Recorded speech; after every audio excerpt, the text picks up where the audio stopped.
when will AI become big? AI எப்போ ஒரு பெரிய விஷயமா ஆக போகுது அப்படிங்கிற கேள்வி உங்களுக்கு இருந்துச்சுன்னா அதுக்கான பதில் நேத்தி.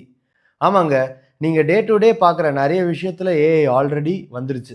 நீங்க இ-காமர்ஸ் வெப்சைட்ஸ்ல பர்ச்சேஸ் பண்ணும்போது அங்க இருக்கிற ப்ராடக்ட் ஃபோட்டோகிராஃபி, அங்க யூஸ் பண்ற மாடல் எல்லாத்தையுமே வந்து ஜெனரேட்டிவ் ஏஐ யூஸ் பண்ணி ஜெனரேட் பண்ண ஆரம்பிச்சிட்டாங்க.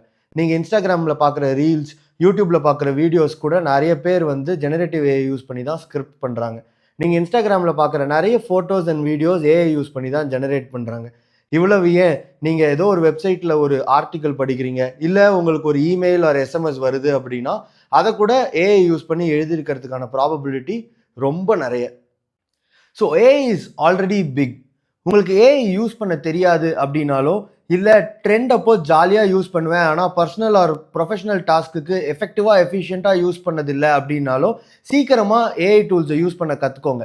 ஸோ எப்படி ஏஐ டூல்ஸை யூஸ் பண்ண கற்றுக்கிறது, எங்கே போய் கற்றுக்கிறது அப்படிங்கிற கேள்விகள்லாம் உங்களுக்கு இருந்துச்சு அப்படின்னா கீழே இருக்கிற லிங்கை கிளிக் பண்ணி என்னை வெப்சைட்டில் வந்து மீட் பண்ணுங்கள், நான் சொல்லித்தரேன்.